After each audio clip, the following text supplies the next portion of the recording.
ভালুকায় সুলতান উদ্দিন স্মৃতি বৃত্তি প্রকল্প বৃত্তি পরীক্ষায় হাজী আবুল হাশেম পাবলিক স্কুলের কৃতি শিক্ষার্থীরা বৃত্তি পরীক্ষা 2024 চূড়ান্ত ফলাফলে আইকন 3 জন, ট্যালেন্ট পুল 5 জন, প্রথম গ্রেড 19 জন, সাধারণ গ্রেড 17 জন সহ মোট 44 জন শিক্ষার্থী বৃত্তি লাভ করেছে। 19 এপ্রিল সুলতান উদ্দিন স্মৃতি বৃত্তি প্রকল্পে বৃত্তি প্রাপ্ত ভালুকা উপজেলার হবিরবাড়ি জামিদিয়ার স্বনামধন্য শিক্ষা প্রতিষ্ঠানের হাজী আবুল হাশেম পাবলিক স্কুলের শিক্ষার্থীদের বৃত্তি অর্জন করায় তাদেরকে আনুষ্ঠানিক সংবর্ধনা, সার্টিফিকেট, মেডেল এবং নগদ আর্থিকভাবে সম্মাননা প্রদান করা হয়। হাজী আবুল হাশেম পাবলিক স্কুলের শিক্ষার্থীদের বৃত্তি ও কৃতিত্বপূর্ণ অর্জনে প্রতিষ্ঠাতা ও পরিচালক জহিরুল ইসলাম প্রধান সকল শিক্ষক ও অভিভাবক, শিক্ষার্থীদের আন্তরিক অভিনন্দন ও ভবিষ্যৎ সাফল্য কামনা করেছেন। জানা যায়, হাজী আবুল হাশেম পাবলিক স্কুলের ছাত্রছাত্রী, শিক্ষক ও অভিভাবকদের সফল প্রচেষ্টার ফলে এই অর্জন সম্ভব হয়েছে।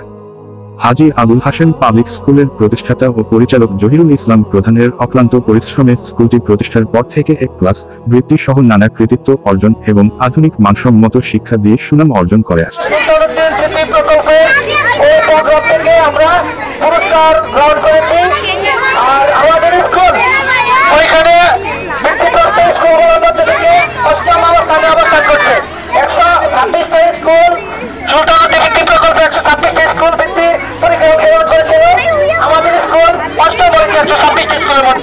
শ্রীপুর উপজেলা এবং ভালুকা উপজেলা মিলে আমাদের স্কুল